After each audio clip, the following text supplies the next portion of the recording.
Members of the Council, ladies and gentlemen, this is a special meeting of the City Council convened to admit His Imperial Majesty Haile Selassie, Emperor of Ethiopia. In her 70 years on the throne, the late Queen Elizabeth II would have seen thousands upon thousands of people bow their heads or curtsy before her. As arguably the most powerful monarch in the world, she would not have been expected to do the same for others, but it is believed that on one rare occasion, the Queen broke off from this strict royal protocol when she bowed her head out of respect, perhaps the one and only time she had ever done so in the 70 years she sat at the head of the British monarchy. In a disputed picture which has been making the rounds on the internet for several years, it is believed that the late Queen was captured on camera bowing her head to His Imperial Majesty, Emperor Haile Selassie, the conquering lion of the tribe of Judah and King of Kings of Ethiopia, Lord of Lords and elect of God, during a state visit to Ethiopia. This picture and claim is still under dispute, but who is Haile Selassie, and why was he so powerful and worshipped as a god by many blacks and Rastafarians from around the world? Stay tuned as we bring to you the interesting story of this great emperor and demigod of the Ethiopians and Rastafarians, who was the descendant of King Solomon and the Queen of Sheba, the man whose famous 1963 speech inspired the popular Bob Marley song titled War.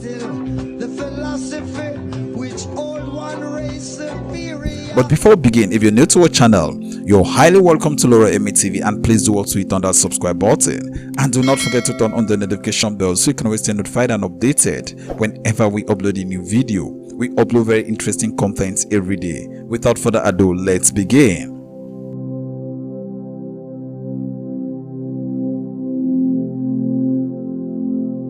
Haile Selassie was born in Ethiopia in a region called Ejesagora on the 23rd day of July 1892. His birth name, given by his parents, was Lish Tafari Makonnen. He was the only surviving son of the governor of Harar, Ras Makonnen Ward Michael.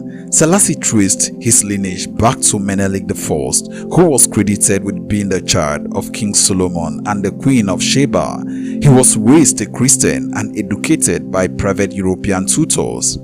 Amongst his father's important allies was his father's cousin, Emperor Menelik II, who did not have a male heir to succeed him. Tafari seemed like a possible candidate. His father passed on in 1906, and he was taken under the wing of his uncle, Menelik II, who did not have a son to succeed him, and Selassie appeared to be the favored successor. He spent his youth at the court of the Emperor of Addis Ababa. He was exposed to political plots and learned about the use of power.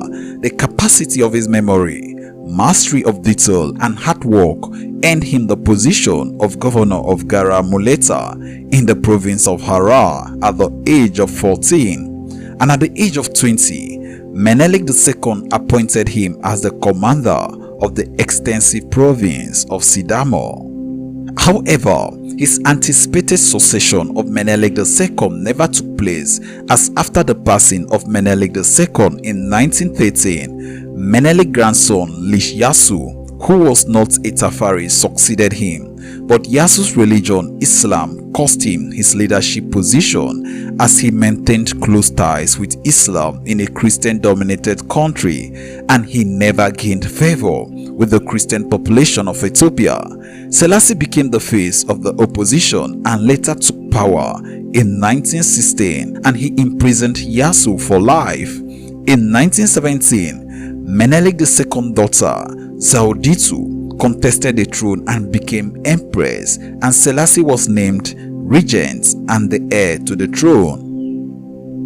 For a country trying to gain its foothold in the young century and favor with the Western powers, the progressive Tafari came to symbolize the hopes and dreams of Ethiopia's younger generation. In 1923, he led Ethiopia into the League of Nations. The following year, he traveled to Europe, becoming the first Ethiopian ruler to go abroad. His power only grew. In 1928, he appointed himself king, and 2 years later, after the death of Zauditu, he was made emperor and assumed the name Haile Selassie, which means Might of the Trinity.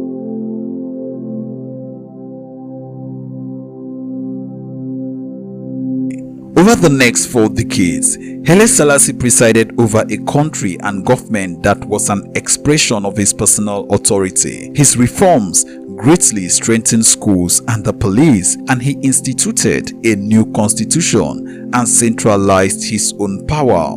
In 1936, he was forced into exile after Italy invaded Ethiopia. Haile Selassie became the face of the resistance as he went before the League of Nations in Geneva for assistance, and eventually he secured the help of the British in reclaiming his country and reinstituting his powers as emperor in 1941. In 1941, the British finally came to his aid and freed the country from the Italian control. He returned to Ethiopia to claim his throne.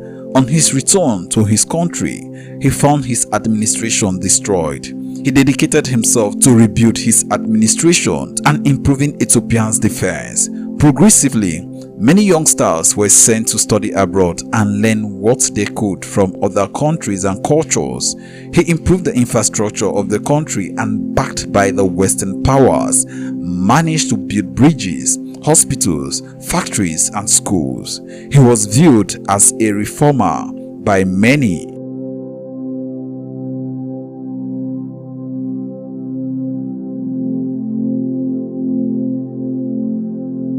Despite being a reformer, he ruled with an iron fist. He became paranoid about the partisans who had stayed behind and fought the Italians.